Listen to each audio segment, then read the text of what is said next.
Empire of Blood. A narrative history podcast, Episode 11, The Gods Are Hungry, Moctezuma II and the Architecture of Terror, Aztec Empire, 1502 to 1521.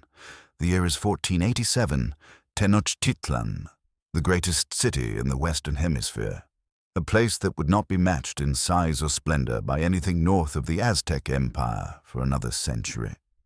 A city built on water, connected by causeways wide enough for 10 men to walk abreast, home to perhaps 250,000 souls. Markets that stunned the Spanish soldiers who would one day destroy them. Aqueducts, temples, floating gardens. A city that pulsed like a living thing, and at its center, on a day that the Aztec calendar called One Crocodile, the city convulsed. They had been building toward this for years. The priests had calculated, the engineers had labored, but now, finally, the new temple was ready. The Templo Mayor, twin pyramids rising into the sky like a fist raised against the horizon. Dedicated jointly to Huitzilopochtli, the god of war and the sun, and Tlaloc, the god of rain and earth. The two pillars on which all Aztec existence balanced. A consecration was required. Slow the pace here. Let the silence between sentences breathe.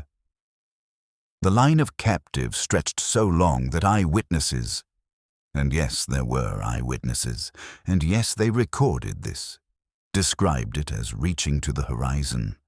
Some accounts say 8,000, others say 20,000. The truth is that the exact number doesn't matter because any number is already incomprehensible. Think about what that looks like. 20,000 people roped together at the wrists, standing in the noon heat of the Valley of Mexico, waiting. They had come from every direction.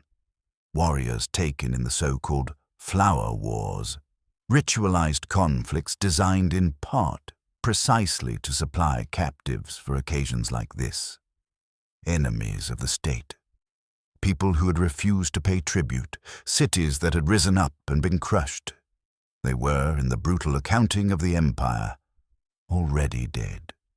The paperwork had just not yet been finalized. They climbed the stairs. At the top of the Templo Mayor, 4 priests held each person down across the sacrificial stone. A curved obsidian altar designed so that the chest was raised, the rib cage stretched. A 5th priest moved with practiced efficiency. The entire act took seconds. The chest was opened, the heart was raised, still beating, held up toward the sun.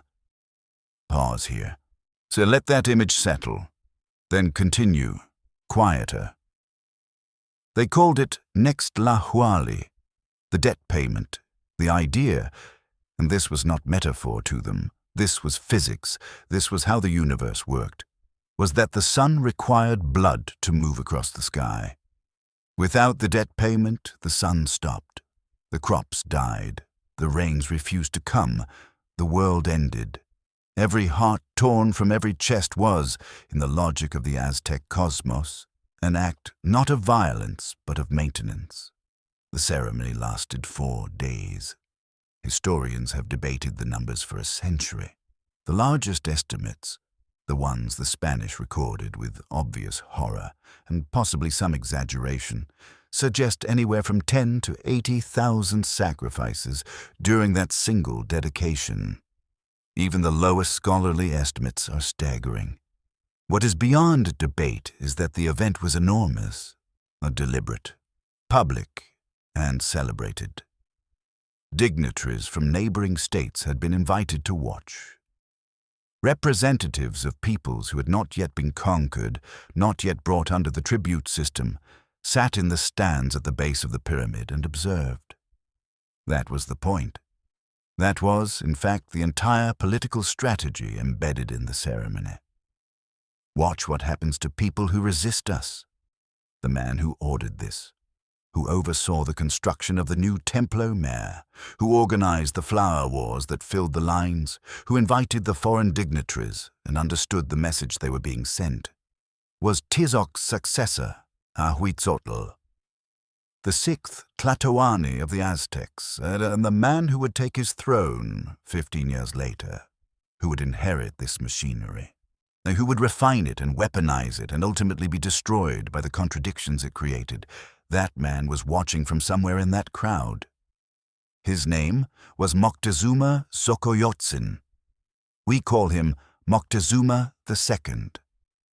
Remember that name. Music rises slowly. Hold for 3 beats, then cut.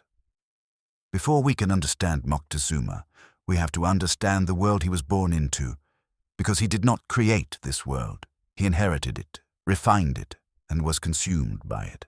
The Aztec Empire, or more precisely, the Triple Alliance, a coalition between the city-states of Tenochtitlan, Texcoco, and Tlacopan, was, by 1500, the dominant power in Mesoamerica. At its peak under Moctezuma, it controlled somewhere between 5 and 6 million people across roughly 80,000 square miles of central Mexico. Hundreds of tributary states, dozens of ethnic groups, languages and customs as varied as the terrain itself, which ranged from tropical lowlands to high mountain passes dusted with snow. But here is what the maps don't tell you about the Aztec Empire. It was not, in any modern sense, a state.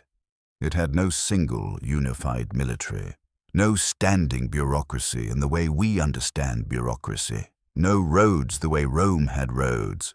What it had, what held the whole vast, trembling structure together, was tribute, and the credible threat of what happened to people who refused to pay it.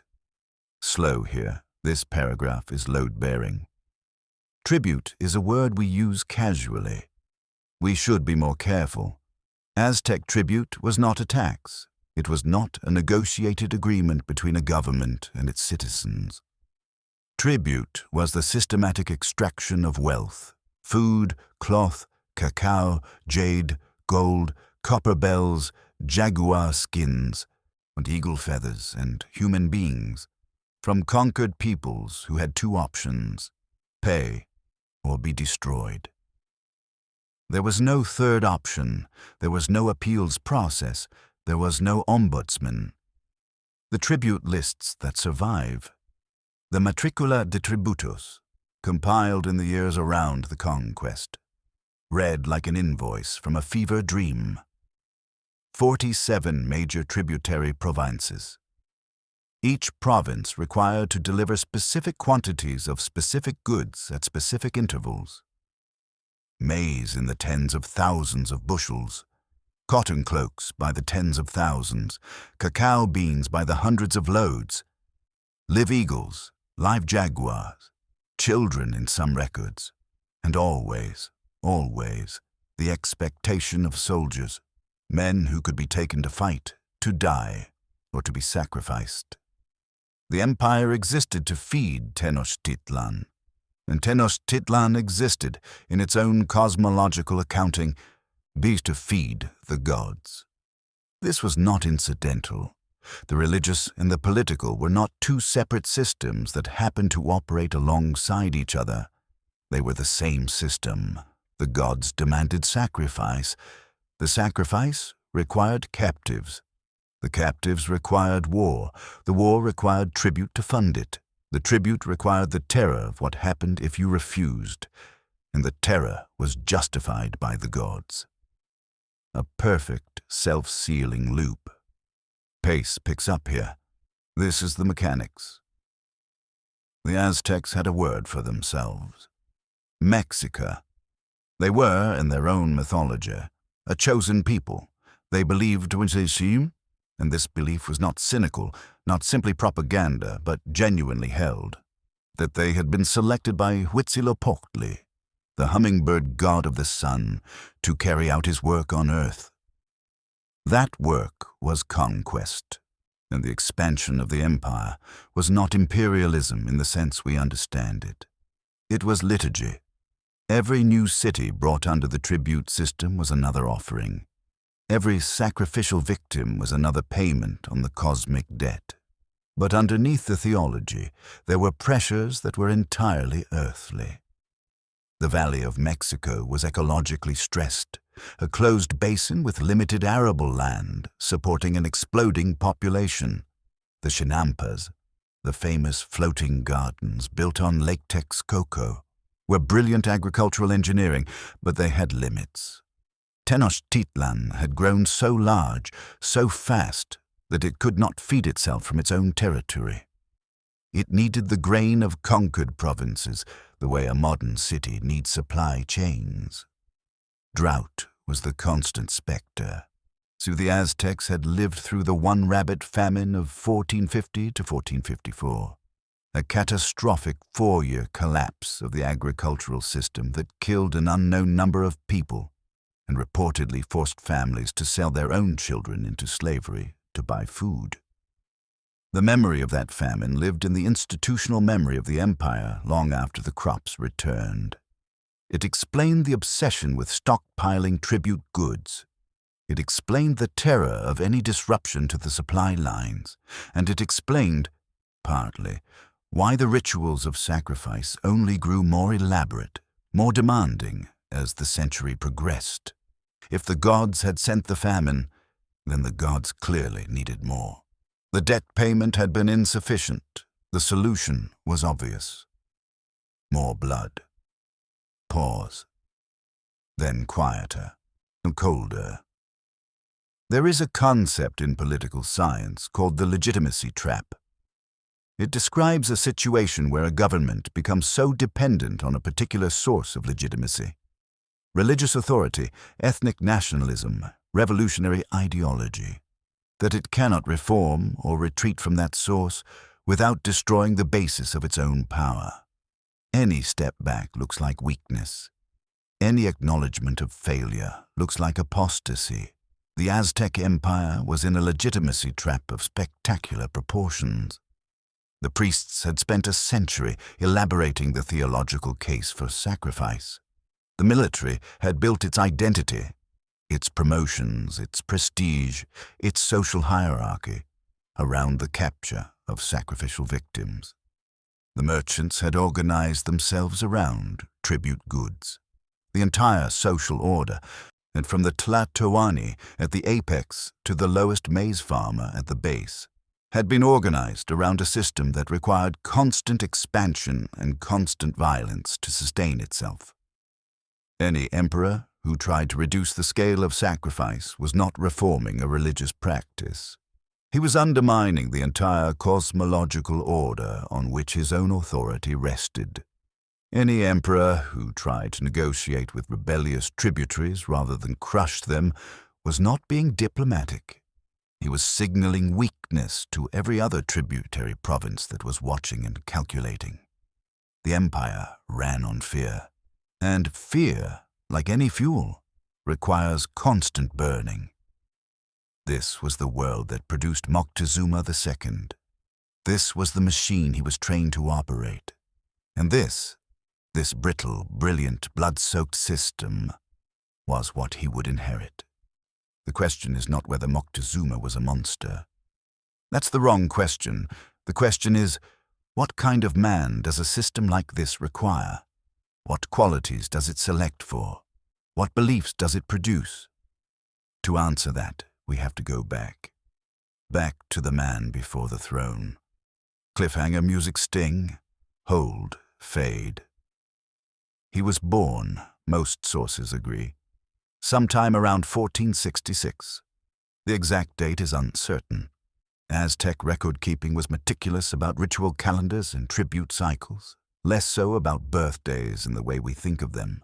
But 1466 puts him in his mid-30s when he takes the throne. Old enough to have seen the empire at work, young enough to believe he can shape it. His full name was Moctezuma Xocoyotzin. A Moctezuma, sometimes rendered as Motekuhzoma, translates roughly as he who frowns like a lord.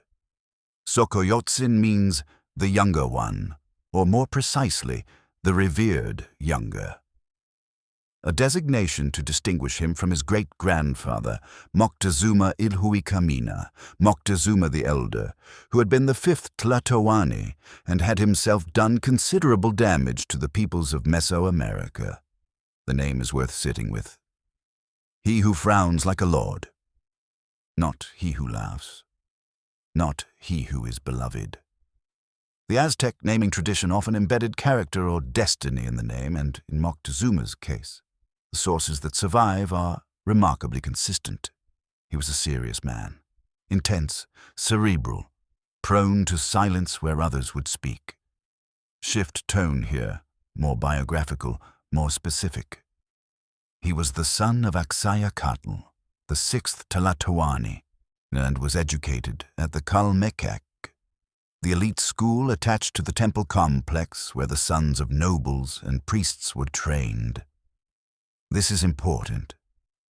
There were two educational paths in Aztec society. The Telpochcalli, the House of Youth, trained commoners and lower nobility boys in warfare and practical skills. The Calmecac trained the priestly and ruling classes in something considerably more elaborate. At the Calmecac, young Moctezuma would have memorized the ritual calendar, a 260-day cycle of extraordinary complexity that governed everything from the timing of planting to the naming of children to the scheduling of wars. He would have learned the histories, the migration stories, the founding myths, the genealogies of the ruling families.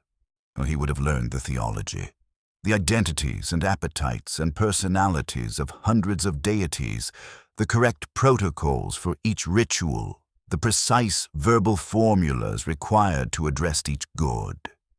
He would have learned that the world had been destroyed and rebuilt 4 times before this one, that the current world, the fifth sun, existed only because the gods had sacrificed themselves at the beginning of time to set it in motion, that the sun moving across the sky each day was not a natural phenomenon, but an ongoing negotiation, a continuous act of maintenance that required human participation, that the primary mechanism of that maintenance was blood. This was not indoctrination in the way we sometimes lazily use that word. The Calmecac priests were not cynics feeding lies to credulous children, and they believed these things themselves. The theology was coherent and internally consistent, and had been refined over generations by some of the most sophisticated minds in the pre-Columbian Americas. When Moctezuma left the Calmecac and took his first military command, he carried that worldview not as a tool of governance, but as the literal operating system of his consciousness. The next section is the psychological pivot. Take your time. He was also, by all accounts, a formidable soldier. The sources, native chronicles, early post-conquest records, the accounts of Spanish soldiers who met him, agree that before he became Tlatoani, Moctezuma had distinguished himself in combat. He had participated in the Flower Wars. He had personally taken captives, which in Aztec military culture was the primary metric of martial achievement. Not how many enemies you killed, but how many you took alive. A dead enemy was a wasted sacrifice. A captive was a gift to the gods. The psychology of this is worth pausing on. In most military cultures, the goal of violence is to eliminate the enemy. The Aztec warrior was trained to want something different, to subdue, to capture, to preserve. The enemy's life had value, not to the enemy, but to the system. This required a particular kind of coldness. Not the hot rage of the berserker, but the controlled, deliberate force of a man who understands that his opponent is not an obstacle to be removed, but a resource to be acquired. That psychology, controlled, acquisitive, purposeful, seems to have characterized Moctezuma throughout his life. By the time he was in his 20s, so he held the rank of Tlacochcalcatl, something like Chief of the House of Darts, a senior military officer's title. and he had a reputation, not as a charismatic leader who inspired love in his men, but as a precise, demanding, religiously serious commander who expected absolute compliance with both military and ritual protocol. He prayed. This is noted consistently enough in the sources that it appears to have been genuinely remarkable. Remarkable not because Aztec nobles didn't pray, but because Moctezuma's devotional practice was extreme even by the standards of a deeply religious culture. He was observed performing bloodletting rituals on himself, drawing his own blood with thorns and obsidian blades, a common Aztec devotional practice, with a frequency and intensity that struck contemporaries as unusual. He fasted, and he kept long vigils. There is a tendency, when we encounter this kind of intense religious devotion in a historical figure who also ordered mass killings, to assume the religion is a mask, that the piety is performance, that behind it is pure calculation. I want to resist that reading in Moctezuma's case. The evidence suggests something more unsettling, that he was entirely sincere, that the praying and the killing were, in his understanding of the world, the same activity, two expressions of the same obligation. He was trying to keep the sun moving. Hard pivot now. The succession. When Ahuitzotl, the Tlatoani, who had orchestrated the grand dedication of the Templo Mayor, died around 1502, apparently of a head injury, sustained during a flood he had inadvertently caused by ambitious hydraulic engineering. The Council of Aztec Elders, the Tlatecan, had to choose a successor. The Aztec succession was not strictly hereditary. The Tlatecan selected from among the eligible candidates male relatives of the previous ruler within the royal lineage. It was a process that combined something like election with something like appointment, and it was taken with tremendous seriousness. The wrong choice could destabilize the empire. There were other candidates. Moctezuma was not the only option, but he was, by the accounts that survive, the obvious one. His military record was solid, his religious credentials were impeccable, and he had, this is noted in the sources, a quality that the council found reassuring: gravity, seriousness. The sense of a man who understood the weight of what he was inheriting. What they may not have fully understood was that this gravity would curdle, and over time, into something more dangerous. He was installed as Tlatoani with ceremonies that lasted days. He fasted. He performed the ritual bloodletting. He entered the temple of Huitzilopochtli alone, in darkness, and presented his own blood to the god. He emerged, by the logic of the ceremony, transformed. No longer simply Moctezuma the man, now Moctezuma the mediator, the hinge between the human and the divine, the person through whom the will of the gods moved into the world. He was 36 years old, give or take. And within the first years of his reign, he made a series of decisions that would define everything that followed. Slow build here. The decisions matter. The first major decision was a purge. Moctezuma dismissed virtually the entire existing court. The servants, advisors, officials, and attendants who had served Ahuitzotl were, with few exceptions, removed from their positions. In some cases, simply replaced. In others, demoted. In others, the sources are coy here, but the implication is clear: killed. He replaced them with new men. His men. People who had been trained from the beginning in his particular brand of governance, who had not developed loyalties to the previous administration, who owed everything to the new Tlatoani and knew it. Macahualtin. Commoners and lower nobility, who had distinguished themselves in his eyes, were promoted to positions that had previously been reserved for the established nobility. The existing nobility, meanwhile, found themselves watched, evaluated, kept at a distance. His reasoning, as recorded in indigenous sources, was essentially theological. A Tlatoani was semi-divine. The servants of a semi-divine being should approach him with the reverence appropriate to that status, not the familiarity bred by years of casual service to a previous ruler. The old court knew Moctezuma as a man. He needed people who knew him as something closer to a god. This is, in political terms, a classic authoritarian consolidation. Control the information, control the relationships, prevent the formation of alternative power centers. Make yourself the only node in the network. But it was also, in Moctezuma's understanding, genuinely correct behavior. He was not being paranoid. He was being accurate. The Tlatoani was the representative of the gods on earth. To approach him casually was not merely rude. It was cosmologically incorrect. The elaborate protocols of his court, the requirement that no one look him in the face, that visitors approach him barefoot, that food be served to him behind a screen so that no one watched him eat. These were not the neurotic twitches of a man who feared assassination. They were the correct procedures for managing contact with the sacred. The purge had a second consequence that Moctezuma either did not anticipate or did not care about. The people he removed were not merely servants. They were nodes in the networks of loyalty that connected Tenochtitlan to the provinces.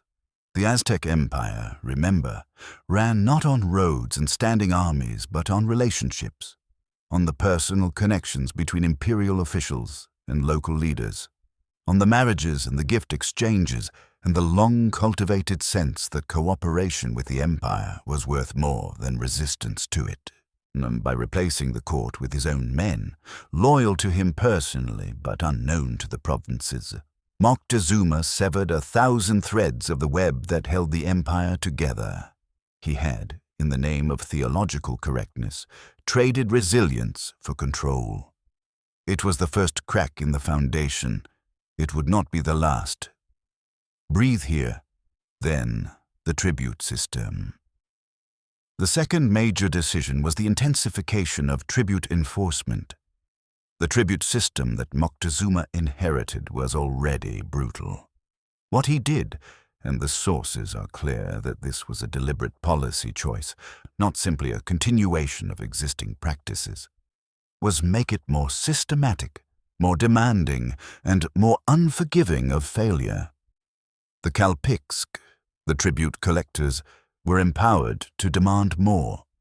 The specific quantities required from each province were recalculated upward. The intervals were shortened. The penalties for non-payment, which had previously ranged from military punishment to enslavement, were enforced with new consistency. Cities that had previously managed to negotiate partial compliance, to offer some tribute while quietly withholding other portions, found that the flexibility had disappeared. Moctezuma's administrators arrived, they counted, and they expected the number to match the list. If it didn't, there were consequences. To manage this, he expanded the bureaucracy. More Kalpixk, more record-keeping, more careful tracking of what each province owed and what it had delivered. The Matricula de Tributos, that extraordinary surviving document that lists the tribute obligations of each province in careful pictorial notation, was likely formalized or significantly elaborated during his reign. He was building a machine, precision engineered for extraction. But every machine has friction, and the friction in Moctezuma's machine was this: the more tightly you squeeze, the more resentment you build. The tributary peoples of the empire were not passive. They had their own pride, their own memories, their own understanding of what their relationship to Tenochtitlan was and should be. Many of them had been conquered within living memory. They had not forgotten the wars. They had not made their peace with the tribute. They were waiting. For what, they did not yet know. But they were waiting. Pause, and then the third decision. This one is the hinge. The third decision was the expansion of the Flower Wars. The Flower Wars, Xochiaoyotl in Nahuatl, were a particular Aztec institution. Formalized, scheduled conflicts fought against neighboring states for the purpose of taking captives. Unlike conquest wars, which aimed at the defeat and subjugation of an enemy, the Flower Wars aimed at a specific outcome: prisoners. Living, breathing, uninjured prisoners who could be taken to Tenochtitlan and sacrificed. The most significant Aztec adversary in these conflicts was Tlaxcala, a confederacy of city-states to the east of the Valley of Mexico that had somehow maintained its independence from the Aztec Empire throughout the 15th century. The Tlaxcalans were formidable warriors. They had fought the Aztecs to a standstill enough times that the relationship had settled into something strange. Not peace, not conquest, but a permanent state of regulated conflict. The Flower Wars between the Aztecs and the Tlaxcalans were, by Moctezuma's time, almost institutional, a recurring exchange of violence that both sides participated in according to understood rules. Moctezuma intensified this. More campaigns, more captives required, more pressure on the military to produce results. And with the intensification came something the Flower Wars had not always generated: hatred. The Tlaxcalans began to understand that the Aztecs were not simply conducting religious rituals that happened to require some Tlaxcalan lives. The Aztecs were engaged in the slow, systematic humiliation of everyone who refused to submit. And the Flower Wars were not just liturgy, they were a demonstration. Look at what we do to people who resist us. You resist us. Draw your own conclusions. The Tlaxcalans drew their conclusions, and they filed them away. They did not forget. Remember Tlaxcala. Cliffhanger sting. The man is now the machine. Transition music. Let's talk about how it actually worked. Because there is a version of Aztec history. The version you find in older textbooks. The version that tends to accompany the spectacular photographs of the Templo Mayor excavations. That presents the violence as a kind of background noise. A cultural feature. Something that was simply how the Aztecs were. That version is wrong. Or rather, it is incomplete in ways that obscure the most important truth. The violence was not background noise. It was the signal. And under Moctezuma II, the apparatus of terror was not a side effect of empire building. It was the primary mechanism, the thing that made everything else possible. To understand Moctezuma's legacy, you have to understand exactly how that apparatus functioned, who ran it, who obeyed it, who was consumed by it, and why it was so difficult to stop. The layers. Go through them one by one, cold and precise. At the top, Moctezuma himself, the Tlatoani, the divine mediator. His word was, in the most literal sense, the word of the gods. When he decreed that a city would be punished for non-payment of tribute, he was not acting politically. He was fulfilling cosmic obligation. The paperwork, in other words, had divine countersignatures. Below him, the high priests. There were two, the high priest of Huitzilopochtli and the high priest of Tlaloc, and each charged with the ritual maintenance of their respective deities' cult. These were not ceremonial positions. They were operational roles. The high priests managed the calendar of sacrifice, determined the appropriate victims for different ritual occasions, oversaw the training of the temple workers who performed the actual killings, and served as Moctezuma's primary theological advisors. They were also, not incidentally, his primary source of legitimacy. The Tlatoani's authority rested on the priesthood's confirmation that he was indeed the chosen vessel of the gods. Without that confirmation, he was simply a man with an army. With it, he was the sun's representative on earth. The high priests knew this. Moctezuma knew they knew it. The relationship was one of mutual dependence and mutual surveillance. Below the high priests, the military commanders. The Aztec military hierarchy was elaborate and precisely ranked, with promotion tied to the number of captives taken. The Tlacochcalcatl and the Tlacatecatl were the two highest military commanders, reporting directly to the Tlatoani. Below them, the Quachique, the elite warriors who had taken enough captives to earn permanent battlefield status, and below them, the increasingly lower ranks of those who had taken fewer captives or none at all. The military was not simply an instrument of state policy. It was a social elevator, the only social elevator. For a young man without noble birth, military success, specifically the capture of enemies in battle, was the single path to advancement. More captives meant higher rank. Higher rank meant better food, better clothing, the right to wear certain feathers or carry certain weapons, access to women, access to the Kalpuli's political circles.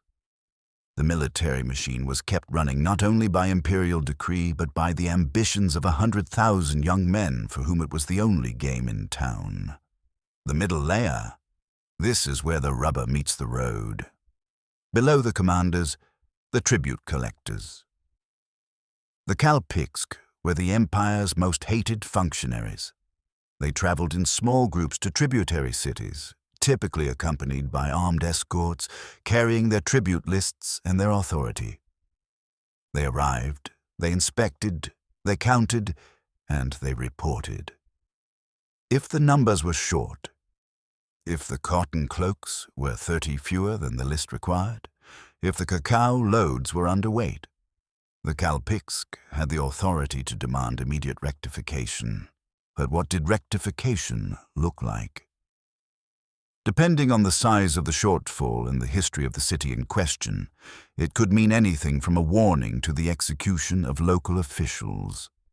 Systematic non-compliance meant military response.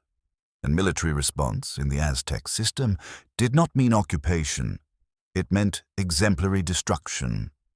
A city that was made an example was destroyed, its population killed or enslaved, its buildings dismantled, its name stricken from certain records and replaced with the notation of its failure. This was not random, it was calibrated. The Kalpixk and their commanders understood that the point of exemplary destruction was not to eliminate a city. That was economically counterproductive, since a destroyed city could no longer pay tribute. The point was to make other cities watch, and to make sure that every tributary lord within communication distance of the destroyed city received the message clearly. The message was, we can afford to lose one. Can you afford to be the one we lose? The bottom layer, the people who did the work. Below the Kalpixk, the Tlamama, the carriers. The people who actually moved the tribute from the provinces to Tenochtitlan. There were no wheeled vehicles in pre-Columbian Mesoamerica. There were no horses, no oxen, no draft animals of any kind. Everything that moved on human backs. The tribute that sustained the empire, the tons of maize, the bales of cotton, the loads of cacao, the cages holding live animals, the bolts of woven cloth, was carried on foot by human porters across mountain passes and jungle floors and desert plateaus. The Tlamama were, in a precise sense, to the load-bearing element of the empire. Without them, nothing moved. They were commoners, often from the tributary provinces themselves, which meant that the people who had been conquered were also conscripted to transport the goods extracted from their own communities to the city of their conquerors. The logistics of exploitation made flesh. They carried these loads in tumplines, straps across the forehead or chest that distributed the weight against the back and neck. An experienced tlamama could carry 60 or 70 pounds over 20 miles a day. The tribute lists, when you calculate the raw tonnage they represent, suggest that hundreds of thousands of person-days of labor were expended every year simply in moving goods. These people left almost no records, and we know their existence from the tribute lists and from the occasional reference in noble chronicles. They are the majority of the empire's population, and they are nearly invisible to history. Now, the sacrifice itself. Cold, clinical, no editorializing. The ritual sacrifice that the tribute system ultimately fed was, under Moctezuma, more elaborate and more frequent than at almost any previous point in Aztec history. The Templo Mayor, the temple that Ahuitzotl had consecrated with the great ceremony of 1487, was the primary site, but it was not the only one. Every major temple complex in Tenochtitlan had its own sacrificial protocols. The calendar year was organized around a cycle of 18 20-day months, each with its own festival, each festival with its own sacrificial requirements. Some festivals required children. Tlaloc, the rain god, was particularly associated with the sacrifice of children. Specifically, children whose tears were considered propitious for bringing rain. The sources describe the children being made to cry before they were killed, and the priests interpreting their tears as a favorable omen for the agricultural season. If you find this difficult to read, I'd ask you to sit with that difficulty. Don't resolve it too quickly. Other festivals required warriors, either captured enemies or, in some cases, Aztec warriors who had volunteered for sacrifice, a practice that the sources describe as both honored and not uncommon. The most significant sacrifices were reserved for the 18th month, Panquetzalistli, the raising of banners, dedicated to Huitzilopochtli. This was the high festival of the Aztec religious year, and under Moctezuma, its scale was enormous. The procurement of captives for this festival was one of the primary drivers of the military campaigns that ran throughout the year. The priests who performed the sacrifices were a specialized class. They trained for this role from youth. They did not bathe, a deliberate mark of their sacred status. Their hair was long and matted with dried blood, their bodies blackened with pigment. They moved through the city with an unmistakable presence. They were, in the social imagination of Tenochtitlan, simultaneously the most sacred and the most terrifying figures in public life. Shift 2, the psychology of compliance. Why did people participate? And now we have to ask the question that historians of atrocity always have to ask, or the question that is simultaneously the most important and the most uncomfortable. How did ordinary people participate in this? Because they did. The sacrifices did not happen in secret. They happened on top of the tallest structures in the city, in public, in front of crowds. The Templo Mayor was visible from virtually every part of Tenochtitlan. The drums that accompanied the rituals could be heard miles away. The Spanish soldiers who would later march into the city described the smell of blood as something they noticed well before they could see its source. The Aztec population of Tenochtitlan and its subject cities was not a population of reluctant bystanders. Most of them, the genuine historical evidence suggests this, believed. They believed in the cosmological necessity of the sacrifice, and they believed that without the debt payment, the sun would stop, that the world would end, that the crops would fail, the rains would stop, the children would die. They had been told this since birth. The Kalmakak and the Telpoch Kali both taught it. The ritual calendar reinforced it every 20 days. The physical reality of Tenochtitlan, the pyramids, the blood channels built into the temple. stairs to carry the flow away, the skull racks that displayed the skulls of sacrificed captives in arrays that the Spanish counted and found incomprehensible. All of this was not horror. It was the furniture of a world that made sense. A world maintained by the correct performance of obligation. But underneath the belief, there was also calculation. In the Aztec social order, cooperation with the system paid. A military participation led to advancement. Tribute payment led to peace. Non-cooperation led to the kind of exemplary destruction we have already described. The theological framework and the coercive framework reinforced each other so thoroughly that it was nearly impossible to find the seam where one ended and the other began. This is, of course, not unique to the Aztecs. This is what every durable system of organized violence has in common. The sincere belief of its participants in its necessity, combined with the material consequences for those who refuse to participate. Religion and force, ideology and coercion. The conviction that what you are doing is right, backed by the certainty that what happens to those who disagree is very, very bad. But what Moctezuma had done, what the series of decisions in the first decade of his reign had achieved, was take a system that already ran on those rails and tighten every bolt, increase every pressure, remove every slack. He had made it more efficient, more exacting, less forgiving.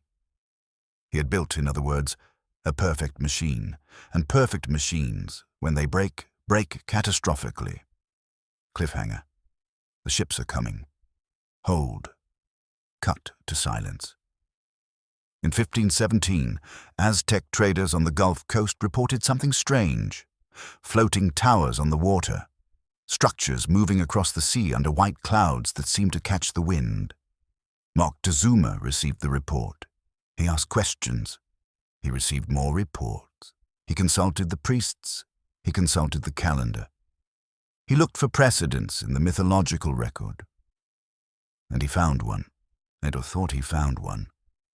There was a god in the Aztec pantheon named Quetzalcoatl, the feathered serpent, who had been expelled from his kingdom by a rival and had sailed east across the sea, promising to return. The year of his promised return, according to some versions of the myth, was the year one reed, a year that, in the Aztec calendar, next occurred in 1519. The floating towers came from the east. They appeared in 1519. Moctezuma, trained since childhood to read the world as a divine text, read the situation, and what he read terrified him in a way that no human enemy ever had. He did not know that the men on the floating towers were Spaniards. He did not know about Europe, about Christianity, about gunpowder, about smallpox. He knew only what the calendar told him and what the messengers reported. That strange and bearded figures had arrived at the expected time from the expected direction, with power that his warriors found difficult to resist. He sent gifts, extravagant, exquisite gifts. The treasures of Tenochtitlan worked gold and jade and featherwork of incomparable craftsmanship. The Spanish would describe these gifts with awe. For Moctezuma, they were not gifts in the sense we understand the word. They were ritual offerings, the correct protocol for addressing a potentially divine figure. He also sent a message: "Do not come to Tenochtitlan." The man who received the gifts, who weighed the gold and marveled at the craftsmanship and asked his indigenous interpreters what these strange offerings meant, was Hernán Cortés. And Cortés was not a god, but he understood what the gifts were telling him. And they were telling him that the man at the center of the most powerful empire in the Americas was afraid. Cortés began to march. Music, hold, transition. Hernán Cortés entered Tenochtitlan on November 8, 1519. Moctezuma met him on the causeway. The sources describe this moment with a strange, dreamlike quality. The Tlatoani descending from his litter, the Spanish soldier dismounting from his horse, two men from two worlds that had no language for each other, meeting in the middle of a bridge over a lake that no longer exists. Moctezuma, according to the accounts, performed the formal greeting protocol. The deep bow, the ritual words of welcome, the presentation of garlands. Whether this was diplomatic strategy, genuine theological confusion, or a combination of both has been debated by historians for 500 years. That we do not know what was in his mind. We know only what he did. He invited the Spanish into his city. Within a week, Cortés had taken him prisoner. Hard cut here. Then, the Tlaxcalans. Here is the thing about Cortés and the conquest of the Aztec Empire that tends to get lost in the version of the story that centers the Spanish. Cortés did not conquer the Aztec Empire. Not alone. Not even close. He had, when he entered Tenochtitlan, a few hundred Spanish soldiers. Against an empire of 5 or 6 million people. Against a military tradition that had been honing its craft for a century, against a city built on a lake, connected by causeways that could be flooded and cut, defended by thousands of trained warriors. What he had, in addition to those few hundred soldiers, was allies. Tens of thousands of allies. It was indigenous people from the regions that had suffered under Aztec tribute, who saw in the strange bearded figures from the sea not a theological puzzle, but a military opportunity. The most important of these allies were the Tlaxcalans. Remember Tlaxcala, the confederacy that had maintained its independence through decades of flower wars, that had been bled year after year by Aztec raids for sacrificial captives, that had developed a specific and focused hatred for Tenochtitlan. The Tlaxcalans allied with Cortés almost immediately. They did not do this because they liked the Spanish. They did it because they had been waiting for decades, for generations, for an opportunity to destroy the empire that had used them as livestock. This is Moctezuma's legacy, restated with maximum clarity. The empire's primary existential enemy, the force that would ultimately bring Tenochtitlan to rubble, was built from the resentment of the people the empire had terrorized.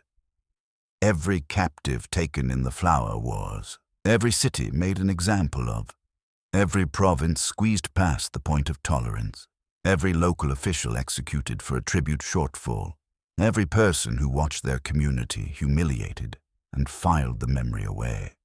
They all became Cortés's army. The fall itself, precise and cold.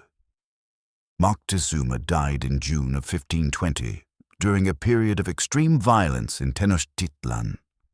The Spanish accounts say he was stoned to death by his own people, thrown missiles at him from below when he appeared on the palace roof to address them, accusing him of cowardice, of collaboration, of having failed them. And the indigenous accounts say the Spanish killed him. Both accounts may be true, in the sense that both describe a real process, the collapse of legitimacy. The man who had built his entire authority on the claim of divine favor was, in the moment of crisis, abandoned by the theology. The gods had not stopped the Spanish. The Templo Mayor had not protected the city. The years of blood sacrifice had not produced a favorable cosmos. The mandate of heaven, as the Chinese might have put it, had been revoked. His successor, Nextlahualli, led a counterattack, the Noche Triste, the Night of Sorrows, in which the Spanish were driven from the city with enormous losses. For a moment, it seemed possible that the Aztecs would prevail, that the empire would survive. But then the smallpox came. Smallpox had no name in the Nahuatl language because no one in the Americas had ever encountered it. It moved through a population with zero immunity, the way fire moves through dry grass. Nextlahualli died of smallpox roughly 80 days after taking the throne. His successor, Cuauhtémoc, inherited a city that was already dying from the inside. In the summer of 1521, Cortés and his Tlaxcalan and other indigenous allies laid siege to Tenochtitlan. The siege lasted 75 days. When it was over, when Cuauhtémoc was captured attempting to escape by canoe across the lake, the city that had been the greatest in the Western Hemisphere was rubble and ash. The population had been reduced by something between 50 and 90%. Not by the Spanish alone, but by the Spanish and their allies, and the disease and the famine and the violence of a system collapsing all at once. The lake was eventually drained. The rubble was used as landfill. On top of it, the Spanish built Mexico City. Now, the historical reckoning. Pull back to the wide shot. What do we do with Moctezuma? In modern Mexico, the question is genuinely complicated. The independence movement of the early 19th century, the wars that produced the Mexican Republic, drew heavily on indigenous symbolism. Cuauhtémoc, the last Tlatoani who died defying the Spanish, is celebrated as a hero. There is a statue of him on Paseo de la Reforma in Mexico City. He has streets named after him, his face on murals, his memory honored. Moctezuma is more complicated. The man who let the Spanish in, who was perhaps the last ruler capable of resisting the conquest, who built the brittle empire that shattered. He does not get statues in the same way. He is, in the Mexican historical imagination, a figure of tragedy. Perhaps a traitor, perhaps a man overwhelmed by his own cosmology, perhaps a brilliant administrator who made catastrophic errors of judgment.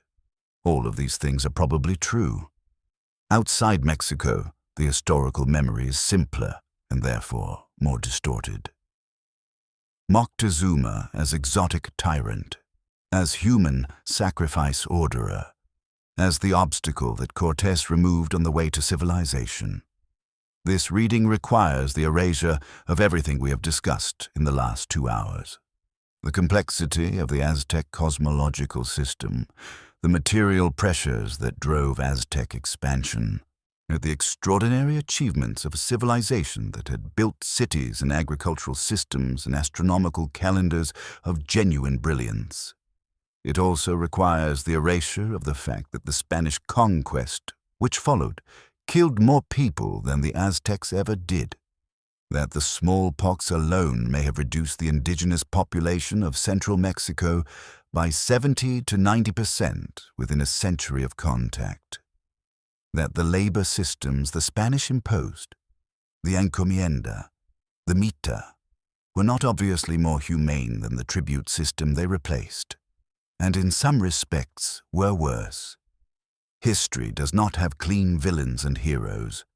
It has systems, and the people systems produce. The psychological close. Intimate now. Almost a whisper. But I want to come back to Moctezuma himself at the end.